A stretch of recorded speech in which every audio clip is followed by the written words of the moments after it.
पण ते फार सुंदर असं ठिकाण आहे आणि इथं फार सुंदर असं बगीचा होता आणि तो बगीचा वृंदावनमधील जे काही वन त्या वनापासून अभिन्न होता. वृंदावनमधले जे वन आहेत त्या वनाचाच एक स्वरूप या जगन्नाथ वल्लभ बगीच्याला मानलं जात होतं. वल्लभ या शब्दाचा अर्थ आनंद देणारा, तर जगन्नाथजींना आनंद देणारा हा बगीचा होता आणि त्यामुळे भगवंत तिथं थांबतात.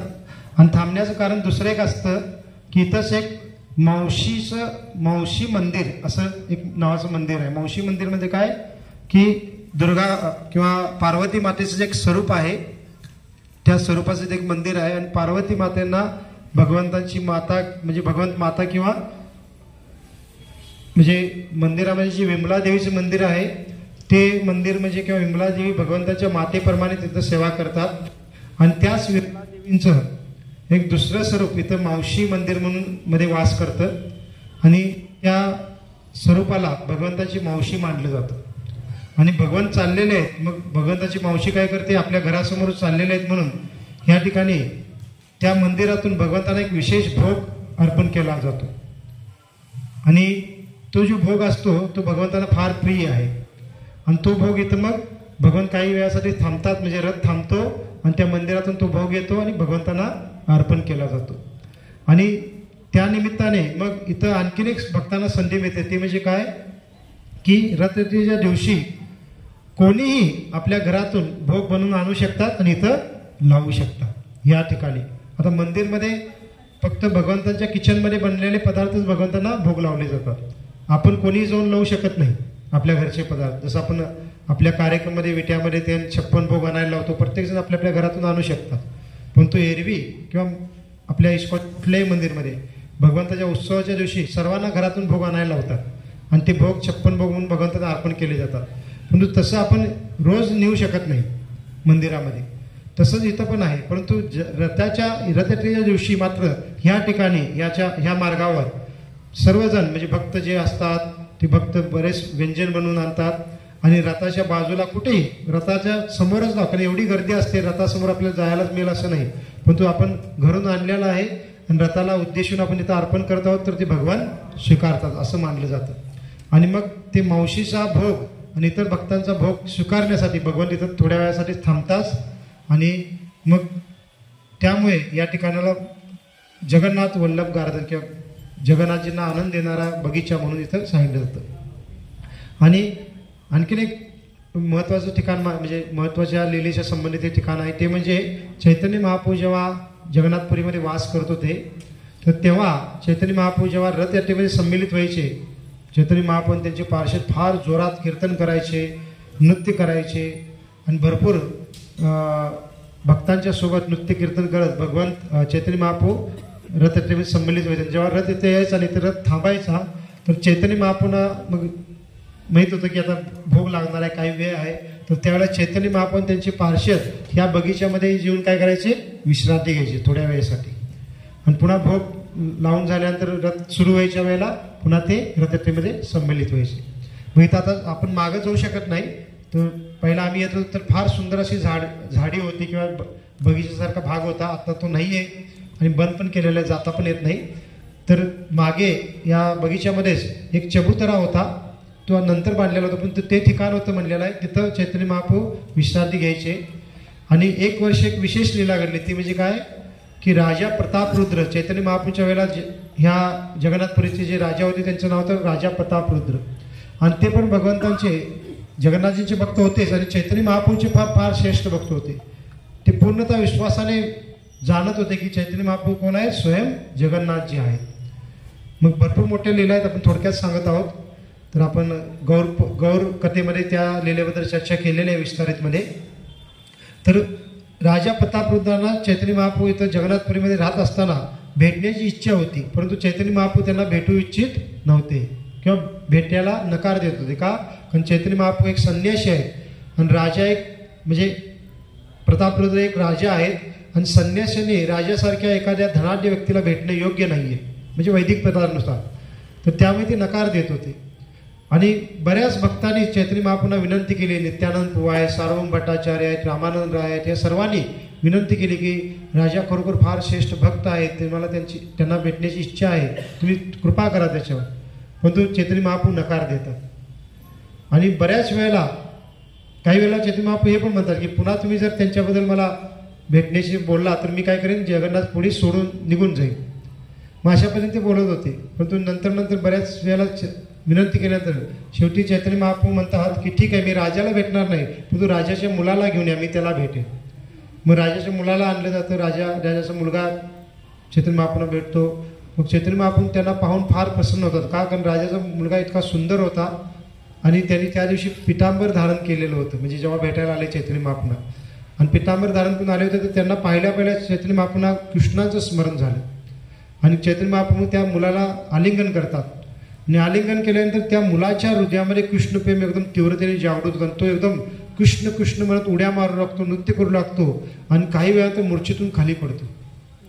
मग अशा पद्धतीने चैतन्य महाप्रभूंच्या कृपेने त्याच्या हृदयामध्ये कृष्णप्रेम जागृत होतं आणि मग भक्त त्याला शुद्धीवर आणतात आणि मग चैतन्य महाप्रभू सांगतात की या मुलामुळे मला कृष्णा स्मरण झालं, तर त्याला म्हणतात की तू रोज येत जा मला भेटायला। आणि अशा पद्धतीने चैतन्य महाप्रभू पहिला त्या राजा प्रतापरुद्रांच्या मुलावर कृपा करतात आणि मग काय होतं की मग राजाला फार आनंद होतो की ठीक आहे, मला भेटले नाहीत परंतु माझ्या मुलाला तर भेटले।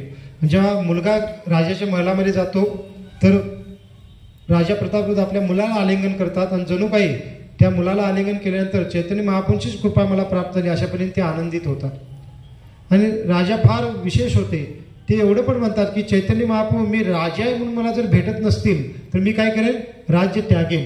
या राजपदाचा काय लाभ आहे की महाप्रभू जर मला भेटत नसतील तर असा भाव त्यांचा होता। आजकाल कोण करेल का असं, कोणी एखादा राजकारणी व्यक्ती है ना, तर एवढेसे शुद्ध भक्त होते, साधारण नव्हते, तरी पण चैतन्य महाप्रभू भेटायला तयार। त्याच्या चैतन्य महाप्रभू हृदयातून भाव जाणत होते, परंतु वर पाहता ते एक उदाहरण स्थापित करत होते किंवा दाखवू इच्छित होते की एखाद्या संन्यासी वैरागी व्यक्तीने कसं राहिलं पाहिजे।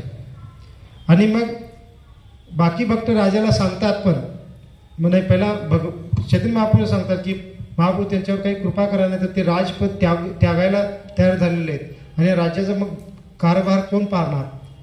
तर शेवटी मग भक्तांच्या विनंतीने चैतन्य महाप्रभू काय करतात, आपले बाह्य वस्त्र म्हणजे उपरणं असतं ते देतात राजाला देण्यासाठी।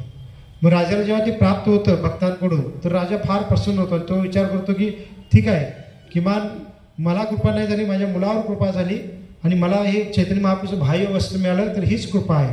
आणि राजा त्या बाह्य वस्त्राची पूजा करू लागतात आपल्या घरामध्ये ठेवून। अशा पद्धतीने ते फार विशेष पात्र होते। आणि सार्वभौम भट्टाचार्य आहेत, रामानंद राय आहेत, ते त्यांना सांगतात पण की चैतन्य महाप्रभू वास्तविक तुमच्यावर प्रसन्न आहेत आणि योग्य वेळ आल्यानंतर तुम्हाला विशेष कृपा करतील। आणि ती कृपा केव्हा होते तर ह्या रथयात्रेच्या वेळेलाच एक वर्षी काय होतं की चैतन्य महाप्रभू जेव्हा रथ थांबल्यानंतर इथं गार्डनमध्ये विश्रांती करण्यासाठी येतात तर त्यावेळेला सार्वभौम भट्टाचार्य राजाला सांगतात, प्रतापरुद्र राजाला, की तुम्ही काय करा, आता पूर्ण आपला राजवेश त्यागून सामान्य वेश धारण करा आणि चैतन्य महाप्रभू आहे तिथं जावा, चैतन्य महाप्रभू नक्कीच तुमच्यावर कृपा करतील।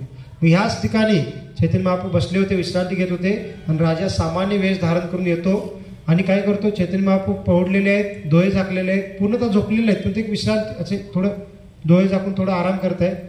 तर राजा काय करतात, त्यांचे चरण दाबू लागतात जवळजवळ आणि चरण दाबत दाबत ते काय करतात, भागवतामधील जे गोपी गीत आहे, रासलीलेच्या दरम्यान गोपींनी भगवंत जेव्हा सोडून जातात त्यांच्या विरहामध्ये गीत गायलेलं आहे, भगवंताची स्तुती केली, त्याला गोपी गीत म्हणतात। तर राजा ते गोपी गीत गायला लागतात, जयती ते एकदम ते जे आपण रासलीला गातो ते गीत गाऊ लागतात आणि त्याच्यामधलं जे नवं कडवं आहे, तव कथा अमृतम तप्त जीवनम, हे जे कडवं आहे ते जेव्हा कडवं गाऊ लागतात राजा, तर चैतन्य महाप्रभूंना एवढा आनंद होतो आणि ते उठतात आणि काय करतात, राजाला आलिंगन देतात। आणि मग राजाची जी इच्छा होती ती पूर्ण झाली। का आलिंगन देतात, कारण त्यांच्यामुळे चैतन्य महाप्रभूंना गोपींचं स्मरण झालं, राधाराणीचं स्मरण झालं आणि चैतन्य महाप्रभू त्यांना विचारत की तू कोण आहेस, कारण एवढं सुंदर गात आहेस म्हणून ते। तर मग राजा आपली ओळख काय सांगतात, ते म्हणतात का की मी राजा प्रतापरुद्र या जगन्नाथपुरीचा राजा आहे, नाही ते असं म्हणत नाही, ते काय म्हणतात की महाप्रभू मी काय आहे, दास दासानु दास, मी तुमच्या दासांच्या दासांचा पण दास आहे, असं राजा म्हणतात। आणि हे ऐकल्यानंतर पण चैतन्य महाप्रभू प्रसन्न होतात आणि पुन्हा त्यांना आलिंगन देतात आणि म्हणतात की तुम्ही काय करा, गात राहा। आणि मग राजा प्रतापरुद्र गोपीगीत गात राहतात आणि चैतन्य महाप्रभू ते ऐकून फार आनंद घेतात आणि मग पुन्हा त्यांची आज्ञा घेऊन राजा तिथून निघतात. मग अशा पद्धतीने राजांवर चैतन्य महाप्रभूची इथं विशेष कृपा झाली. आणि नंतर आता चैतन्य महाप्रभू तर अंतर्हृदयामध्ये सर्व माहीत आहे, परंतु भगवंत त्यांच्यावर विशेष कृपा दाखवण्यासाठी त्यांना विचारत की तुम्ही कोण आहात. आणि अशा पद्धतीने हे ठिकाण त्या दृष्टिकोनातून पण महत्त्वपूर्ण आहे की राजा प्रतापरुद्र फार श्रेष्ठ भक्त होते आणि महाप्रभूची इथं त्यांच्यावर विशेष कृपा झाली. आणि त्याच्यानंतर मग सारंग भट्टाचार्य जेव्हा भेटतात राजांना, तर राजा फार आनंदित होते आणि त्यांची इच्छा पूर्ण झाली होती. त्यांना चैतन्य महाप्रभू दर्शन झालं, प्रत्यक्षात त्यांचं आलिंगन प्राप्त झालं. आणि त्यानंतर मग राजा पुन्हा आपली सेवा सुरू ठेवतात. मग ही लीला इथं घडली होती. वास्तविक प्रतापरुद्र राजाचं जे राजधानीचं ठिकाण होतं ते इथून काही अंतरावर कटक नावाचं ठिकाण आहे, तर तिथं मुख्य त्यांची राजधानी होती. आणि हे जगन्नाथपुरीचं पण क्षेत्र त्यांच्या अधीन होतं, त्यामुळे इथं पण त्यांचा महल होता. आणि मग ते अशा वेगवेगळ्या प्रसंगामध्ये इथं यायचे आणि इथं राहायचे काही कालावधीसाठी आणि पुन्हा कटकमध्ये जायचं, अशा पद्धतीने होत होतं. आणि चैतन्य महाप्रभूंच्या वेगवेगळ्या लीलेच्या दरम्यान रथयात्रेच्या वेळेला ते इथं यायचे आणि महाप्रभूंच्या रथयात्रेच्या कार्यक्रम लीलेमध्ये सहभागी व्हायचे आणि वेगवेगळ्या सेवा ते काय करायचे, प्रदान करायचे. अशा ती पण विशेष लीला इथं घडलेली आहे. आणि आता हे जे ठिकाण पाहत आहोत, या ठिकाणाला रामानंद राय यांचं घर पण म्हणलं जातं. आणि हे जे विग्रह आपण पाहत आहोत समोर जगन्नाथजींचे, ते म्हणलं जातं हे रामानंद रायांच्या द्वारे स्वयं पूजलेले विग्रह आहेत. रामानंद राय कोण आहेत? चैतन्य महाप्रभूंचे प्रमुख 2 पार्षद होते जगन्नाथपुरीमधले. एक होते स्वरूप दामोदर गोस्वामी आणि दुसरे आहेत रामानंद राय. आणि दोन्ही कोण होते? स्वरूप दामोदर गोस्वामी या स्वयं विशाखा सखी होत्या आणि रामानंद राय या स्वयं ललिता सखी होत्या. आणि तेच दोघं स्वरूप दामोदर गोस्वामी आणि रामानंद रायांच्या रूपात प्रकट झाले होते. का? कारण चैतन्य महाप्रभू कोण आहे? स्वयं कृष्ण आहेत, पण कोणाचा भाव धारण करून आलेले आहेत? राधा राणीचा. आणि विशेष करून जगन्नाथपुरीमध्ये त्यांनी राधा भाव प्रकट केलेला आहे. आणि जसं वृंदावनमध्ये राधेच्या सोबत नेहमी विशाखा सखी आणि ललिता सखी असतात, तसंच या जगन्नाथपुरीतल्या लीलेमध्ये चैतन्य महाप्रभूच्या सोबत नेहमी हे दोघे असतात. कोण? स्वरूप दामोदर गोस्वामी आणि रामानंद राय. आणि त्यापैकी हे जे रामानंद राय त्यांचं हे घर होतं, इथं रामानंद राय राहत होते. आणि इथं जो बगीचा होता पहिला, ह्या बगीच्यातूनच रामानंद राय जगन्नाथजींना किंवा त्याच्या अगोदर पण जगन्नाथजींना फुले जायची. आणि त्या फुलांच्या द्वारे रात्रीच्या वेळेला भगवंत जेव्हा शयन करून जातो भगवंतांना, तर त्यावेळेला जो फुलांचा शृंगार होतो भगवंतांना, तो शृंगार इथल्या फुलांच्या द्वारेच केला जात होता. आणि रामानंद राय ते पाठवायचे. आता काही हे बगीचा पण राहिला नाही. आणि आता जी फुलं येतात ते म्हणलेलं आहे नॉर्मल मार्केटमधून आणली जातात आणि भगवंतांना त्याची सेवा केली जाते, परंतु पहिला ह्या बगीच्यातून ती फुलं जायची. आणि अशा पद्धतीने जगन्नाथजींना या बगीचेच्या द्वारे आनंद प्रदान केला जायचा. म्हणून या बगीचेचं नाव काय? जगन्नाथ वल्लभ बगीचा.